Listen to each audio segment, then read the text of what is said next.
আসসালামু আলাইকুম দর্শক। আজকে বাংলাদেশ প্লাস ভারত প্রসঙ্গে কিছু কথা বলবো। ছাত্র জনতার ব্যাপক আন্দোলন ও গণবিপ্লবের মুখে গত ৫ আগস্ট প্রধানমন্ত্রীর পদ থেকে পদত্যাগ করে দেশ ছেড়ে পালিয়ে ভারতে পালাতে বাধ্য হন শেখ হাসিনা। এরপর থেকে তিনি ভারতেই রয়েছেন। অন্যদিকে বাংলাদেশের অন্তর্বর্তীকালীন সরকার দায়িত্ব নিয়েছে। রাজনৈতিক এই পরিবর্তনের ঘটনায় গুঞ্জন, জল্পনায় উঠে আসছে যুক্তরাষ্ট্রের ভূমিকার কথা, বাড়ছে চীনের প্রভাবের কথাও। এমন অবস্থায় হাসিনাকে উৎখাতের পিছনে ভূমিকা রাখা গণ আন্দোলন ও বিক্ষোভের যুক্তরাষ্ট্রের জড়িত থাকার অভিযোগের প্রতিক্রিয়া জানিয়েছে দেশটি দ্ব্যর্থহীনভাবে জানিয়েছে, বাংলাদেশ সরকারের বিরুদ্ধে বিক্ষোভে যুক্তরাষ্ট্র জড়িত ছিল না। এছাড়া ডক্টর মোহাম্মদ ইউনূসের নেতৃত্বাধীন অন্তর্বর্তী সরকারের সাথে কাজ করতে যুক্তরাষ্ট্র প্রস্তুত ও আগ্রহী বলে আবারও জানিয়েছে যুক্তরাষ্ট্র। স্থানীয় সময় সোমবার ৯ সেপ্টেম্বর মার্কিন পররাষ্ট্র দপ্তরের নিয়মিত প্রেস ব্রিফিংয়ে দপ্তরের principal deputy speaker person Vedanta Patel এই তথ্য জানিয়েছেন। এদিকে ব্রিফিংয়ে এক সাংবাদিক শেখ হাসিনাকে ক্ষমতা থেকে উৎখাতে চীনের প্রভাব ও যুক্তরাষ্ট্রের ভূমিকা নিয়ে বিভিন্ন রিপোর্ট সম্পর্কে জানতে চান।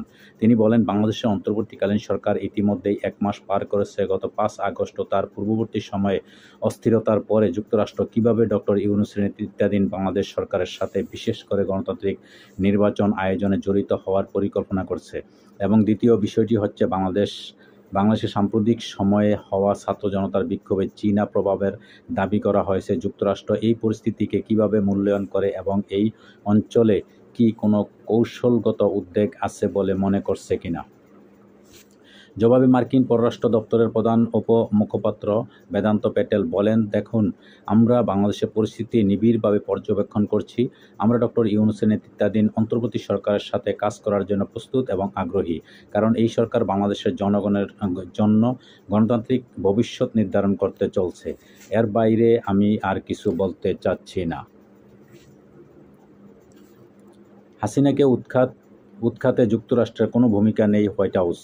হাসিনাকে উৎখাতের পিছনে মার্কিনী হাত হাস্যকর বলল যুক্তরাষ্ট্র। শেখ হাসিনার ভিসা বাতিল করল যুক্তরাষ্ট্র কেন শেখ হাসিনার ভিসা বাতিল করল? শেখ হাসিনাকে আশ্রয় না দেওয়ার ইঙ্গিত যুক্তরাজ্যের। বাংলাদেশের প্রভাব কমছে ভারতের, কোন পথে যাবে নয়াদিল্লি? পৃথক প্রশ্নে এই সাংবাদিক বলেন, কিছু ভারতীয় সংবাদ মাধ্যমে বাংলাদেশি সরকার বিরোধী বিক্ষোভে যুক্তরাষ্ট্রের জড়িত থাকার ইঙ্গিত দিয়েছে। যদিও ভারত ঐতিহাসিকভাবে ক্ষমতাচ্যুত হাসিনা সরকারের ঘনিষ্ঠ ও মিত্র ছিল, এই অভিযোগ কি যুক্তরাষ্ট্র ভারত সম্পর্ককে চাপে ফেলতে পারে? জবাবে বেদান্ত প্যাটেল বলেন, আমি সেই রিপোর্টগুলি দেখিনি, তবে আমি দ্ব্যর্থহীনভাবে বলতে পারি সেগুলো সত্য নয়। এই কারণেই হয়তো আমি সেসব রিপোর্ট দেখিনি। ডক্টর ইউনূসের সঙ্গে অর্থনৈতিক সংলাপের পরিকল্পনা যুক্তরাষ্ট্রের সীমান্ত হত্যা প্রশ্নে কোনো জবাব দিলেন না প্রণয় বার্মা।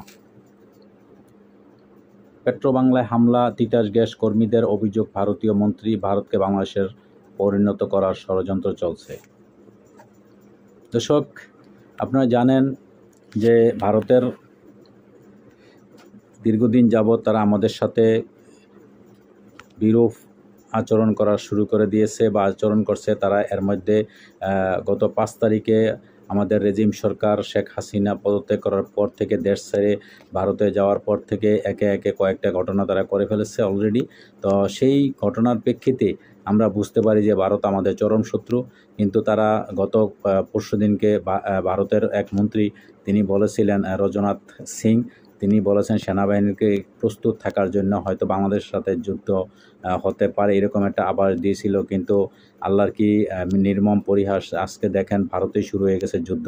তবে একটা সত্যি কথা, যদি ভারতে কখনো বাংলাদেশের দিকে কোনো এরকম আগ্রাসন বা কোনো রকমের যুদ্ধ বা এইরকম কোনো পরিস্থিতি তারা করতে চায়, তাহলে ভারত সেভেন সিস্টারস হয়ে যাবে। কারণ 7 টুকরা হয়ে যাবে ভারত, টুকরা হয়ে যাবে ভারত, আর ভারত নামে পরিচিত থাকবে না। দর্শক, আজকে এই পর্যন্ত, ভালো থাকবেন। আল্লাহ।